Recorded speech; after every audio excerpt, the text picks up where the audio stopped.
आप देख रहे हैं पीपीटी न्यूज और मैं हूं आपके साथ संजय रामफल। बने रहिए हमारे साथ, देखते रहिए पीपीटी न्यूज। करते हैं फटाफट खबरों की तरफ रुख। अगर आपने हमारे चैनल को सब्सक्राइब नहीं किया है तो बेहतरीन उम्दा खबरें देखने के लिए हमारे चैनल को सब्सक्राइब करना ना भूलें। हरियाणा के कृषि मंत्री जेपी दलाल के विवादित बयान पर कांग्रेस नेत्री किरण चौधरी ने कहा कि बहन बेटियों और किसान भाइयों के प्रति प्रदेश के कृषि मंत्री का बयान बेहद शर्मनाक है। ये पहली दफा नहीं, इससे पहले भी किसान आंदोलन में अन्नदाताओं की मौत पर इन्होंने ऐसा ही बयान दिया था। हरियाणा के कृषि एवं किसान कल्याण मंत्री जेपी दलाल के विवादित बयान पर अब किसान संगठनों के साथ जन संगठनों और विपक्षी नेताओं ने भी विरोध में मोर्चा खोल दिया है। वहीं आपको बता दें कि कांग्रेस नेत्री किरण चौधरी ने भी कृषि मंत्री व किसान परिवार की महिलाओं के बारे में की गई टिप्पणी पर ट्वीट कर अपनी कड़ी प्रतिक्रिया दी है। कृषि मंत्री ने 3 दिन पहले गांव गिगनाऊ के राज्य स्तरीय बागवानी मेले के मंच में विवादित बयान दिया था, जिसमें मंत्री दलाल कह रहे हैं कि जिनकी घरवाली तक उनकी नहीं सुनती उन्होंने किसानों का ठेका खोल रखा है। मैं सबको जानता हूं, किसी पर 5 मुकदमे, किसी पर 3 मुकदमे हो रखे हैं जो उल्टे काम कर रहे हैं। वहीं किसान नेताओं ने भी ये कहा है कि अब तक विवादित बयान पर कृषि मंत्री की तरफ से कोई भी माफी या खेद नहीं जताया गया, जिससे किसान संगठनों में आक्रोश बढ़ा है। ये दी किरण चौधरी ने प्रतिक्रिया।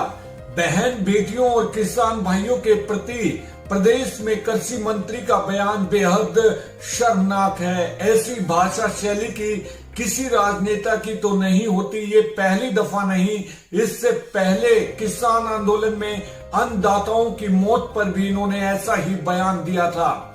किसान अपनी इच्छा से मरे हैं, टुकड़े टुकड़े पर मरने वालों के लिए कोई संवेदना नहीं।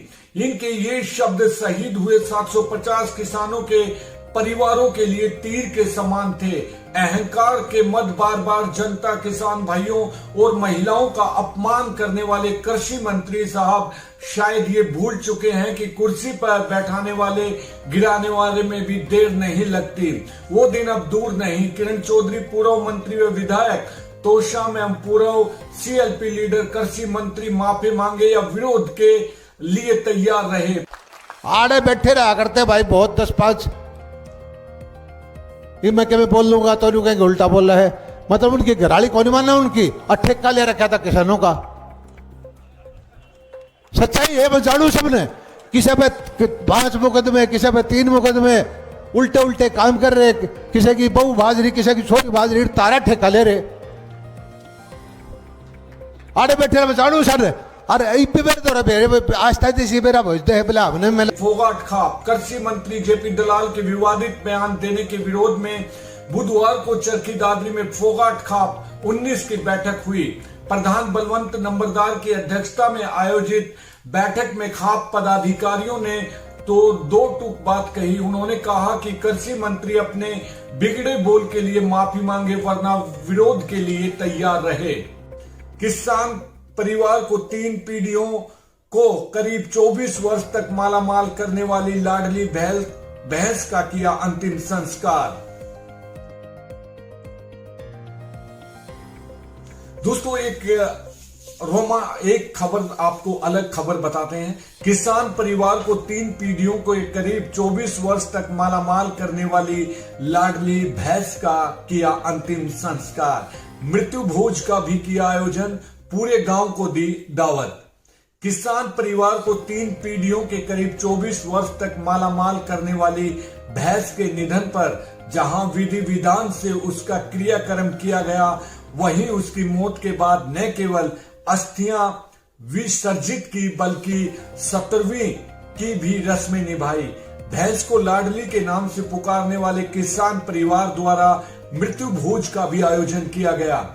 इस मौके पर पूरे गांव को दावत दी गई और पूरे विधि विधान से सभी ग्रामीणों ने भैंस को श्रद्धांजलि दी। यह अनूठी 17वीं पूरे इलाके में चर्चा का विषय बनी हुई है। इस मौके पर बाकायदा श्रद्धांजलि सभा का भी आयोजन किया गया।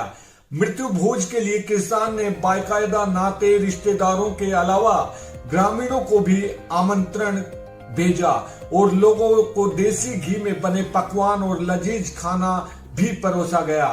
भैंस की मौत पर मृत्यु भोज आयोजित करने वाले किसान सुखबीर सिंह ने बताया कि वे अपनी भैंस को लाडली के नाम से पुकारते थे और उससे परिवार का सदस्य मानते थे। भैंस के परिवार के लोगों का विशेष लगाव था। उनके मुताबिक करीब 3 दशक से भैंस ने परिवार का पोषण किया। इसलिए किसान सुखबीर ने बताया कि भैंस के लिए मृत्यु भोज में चावल, लड्डू, जलेबी, गुलाब जामुन समेत सभी पकवान उन्होंने देसी घी में बनवाए थे।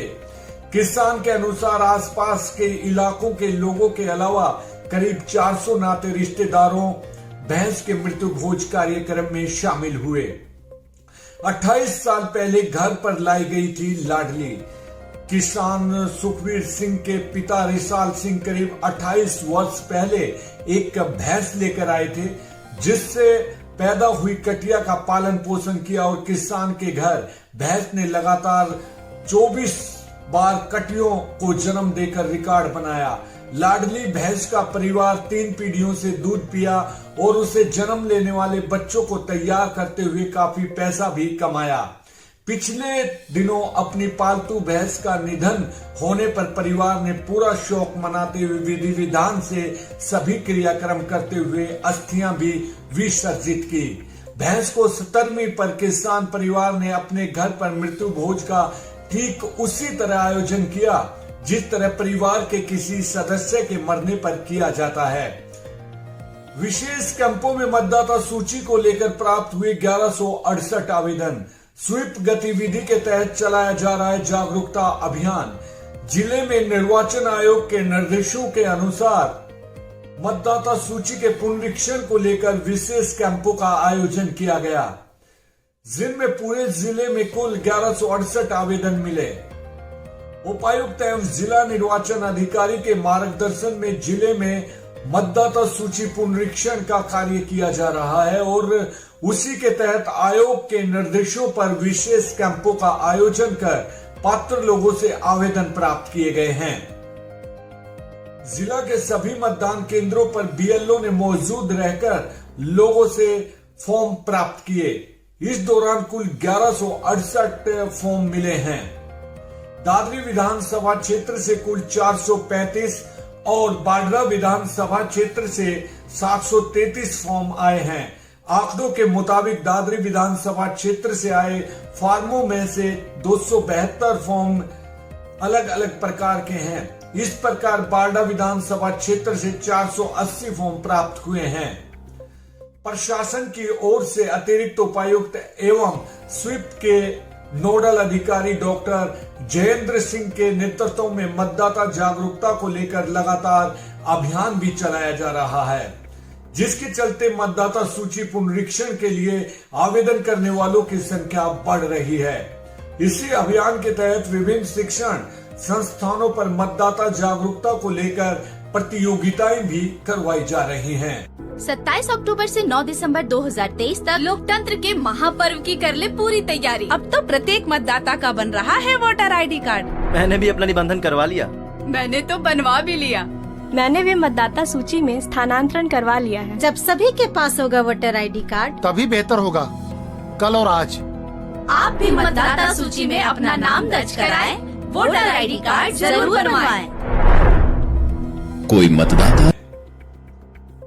विकसित भारत जन संवाद संकल्प यात्रा का बोन से होगा आगाज। प्रधानमंत्री श्री नरेंद्र मोदी लाइव आकर करेंगे संबोधित। सांसद धर्मवीर सिंह होंगे मुख्य अतिथि। अब खबर विस्तार से। जिला के गांव बोंद कला से विकसित भारत जन संवाद संकल्प यात्रा का आगाज होगा। बोंद के राजकीय मॉडल संस्कृति स्कूल के पास आयोजित होने वाले इस कार्यक्रम को देश के प्रधानमंत्री श्री नरेंद्र मोदी लाइव आकर संबोधित करेंगे। हरियाणा के मुख्यमंत्री श्री मनोहर लाल फरीदाबाद से इस यात्रा का राज्य स्तरीय शुभारंभ करेंगे। इस दौरान लोकसभा सांसद धर्मवीर सिंह जिला कार्यक्रम में मुख्य अतिथि होंगे। जिला प्रशासन की ओर से कार्यक्रम की सभी तैयारियां पूरी कर ली गई हैं। सरकार के निर्देशों पर उपायुक्त मनदीप कौर ने अतिरिक्त उपायुक्त डॉक्टर जयेंद्र सिंह को पूरी यात्रा के लिए ओवरऑल इंचार्ज बनाया है।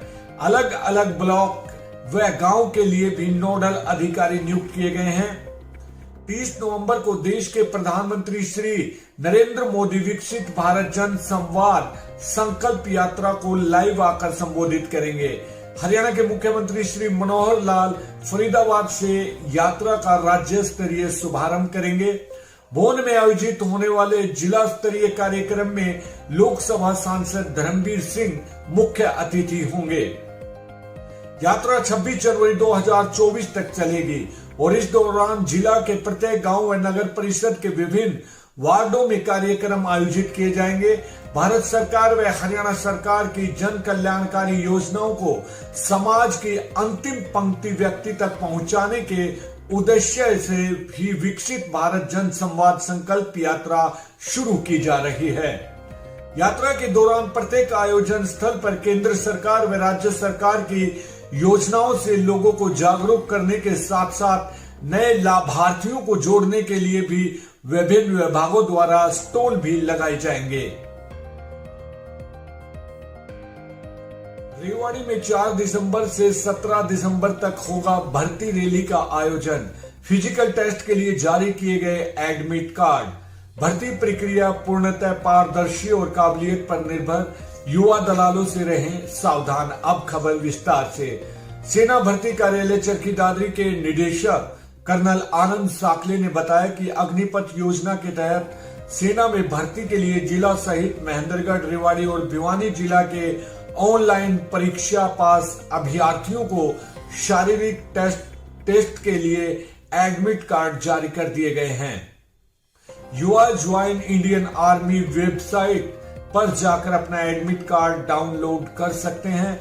भर्ती रैली का आयोजन राव तुल्लाराम स्टेडियम रेवाड़ी में आगामी 4 दिसंबर से 17 दिसंबर तक भी किया जाएगा। उन्होंने बताया कि युवाओं को अग्निवीर बनने के लिए 1600 मीटर या 1.6 किलोमीटर की दौड़ लगानी होगी। कम से कम 6 और अधिकतम 10 चिनअप करने होंगे। 9 फीट गड्ढे को पार करना होगा। जिंग जैंग बैलेंस दिखाना होगा। उन्होंने बताया कि 4 दिसंबर को सतनाली, महेंद्रगढ़ व नारनौल तहसील के युवा रैली में शामिल होंगे। इस प्रकार 5 दिसंबर को अटेली व नांगल चौधरी तहसील, 6 दिसंबर को चरखी दादरी, कनीना, बारडा, बोनकला तहसील के युवा, 7 दिसंबर को तोसाम, सिवानी, दादरी, बारडा व बहल तहसील के युवा और 8 दिसंबर को भिवानी व लोहारू के युवा, 9 दिसंबर को भवानी खेड़ा, कोसली व बावल के युवा, 11 दिसंबर को रेवाड़ी तहसील के युवा भर्ती रैली में भाग ले सकेंगे। श्री साकले ने बताया कि 12 दिसंबर को Agniveer clerk, store keeper Charkhi Dadri और भिवानी जिले की सभी तहसीलों के युवा शामिल होंगे। इसी प्रकार 13 दिसंबर को अग्निवीर कलरक, स्टोर की महेंद्रगढ़ व रेवाड़ी जिले की सभी तहसीलों के युवा, 14 दिसंबर को अग्निवीर टेक्निकल, अग्निवीर ट्रेड्समैन 8वीं और 10वीं महेंद्रगढ़, रेवाड़ी, चरखी दादरी जिला भिवानी की सभी तहसीलों के युवा तथा 16 दिसंबर को हवलदार, सर्वे ऑटो, अंबाला जोन शामिल होंगे। जो युवा फिजिकल टेस्ट को पास करेंगे उन युवाओं का अगले दिन मेडिकल टेस्ट होगा। उन्होंने युवाओं से आह्वान किया कि सेना में भर्ती निःशुल्क है। यह प्रक्रिया पूर्णतः पारदर्शी और काबिलियत पर निर्भर है। उन्होंने कहा कि युवा दलालों से सावधान रहें। एडमिट कार्ड डाउनलोड करने पर कोई भी दिक्कत नहीं आने दी जाएगी। कोई समस्या आने पर भर्ती कार्यालय चरखी दादरी से भी संपर्क कर सकते हैं। सैनिक स्कूल कुंजपरा में प्रवेश परीक्षा के लिए 16 दिसंबर तक करें ऑनलाइन आवेदन। प्रवेश के लिए 21 जनवरी को होगा अखिल भारतीय सैनिक स्कूल प्रवेश परीक्षा का आयोजन।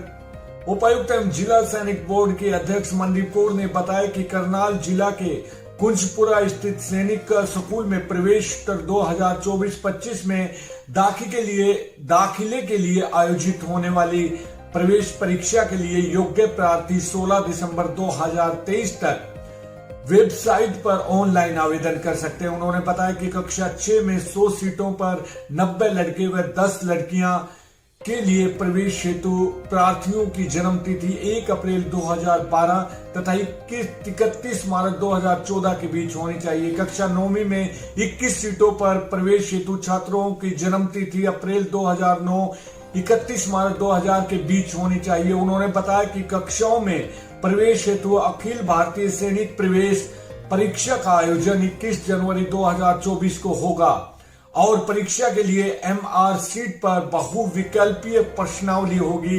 कुल सीटों का 15% ST, 7.5% SC, 27% OBC वर्ग के लिए आरक्षित है।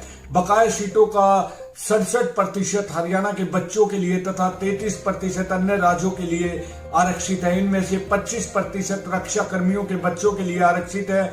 उन्होंने बताया कि छठी कक्षा में प्रवेश के लिए गणित, सामान्य ज्ञान, भाषा और बुद्धि परीक्षण विषयों से संबंधित 125 प्रश्न पूछे जाएंगे। ये परीक्षा कुल 300 अंकों की होगी और इसकी समयावधि 150 मिनट होगी। इसी तरह 9वीं कक्षा में प्रवेश के लिए गणित, अंग्रेजी, बुद्धि परीक्षण, सामान्य विज्ञान और सामाजिक अध्ययन विषयों से संबंधित 150 प्रश्न पूछे जाएंगे। ये परीक्षा कुल 400 अंकों की होगी और इसकी समयावधि 180 मिनट होगी। देश के गरीबों का कल्याण हमेशा से ही मोदी जी की प्राथमिकता रही है और मोदी सरकार ने गरीब कल्याण के मंत्र को जमीन पर चरितार्थ करके दिखाया है। जी हां, आपको जानकारी के लिए बता दें कि केंद्रीय कैबिनेट मंत्री द्वारा प्रधानमंत्री गरीब कल्याण अन्न योजना को अगले 5 वर्ष तक जारी रखने के लिए आदेश जारी कर दिए हैं। तो दोस्तों, आप देख रहे थे पीपीटी न्यूज। अगर आपको हमारा पीपीटी न्यूज अच्छा लगता है तो इसे सब्सक्राइब जरूर कीजिएगा। बने रहिए हमारे साथ, देखते रहिए पीपीटी न्यूज। फिर मिलते हैं कल इसी समय। अब संजय रामपल को दीजिए इजाजत। नमस्कार।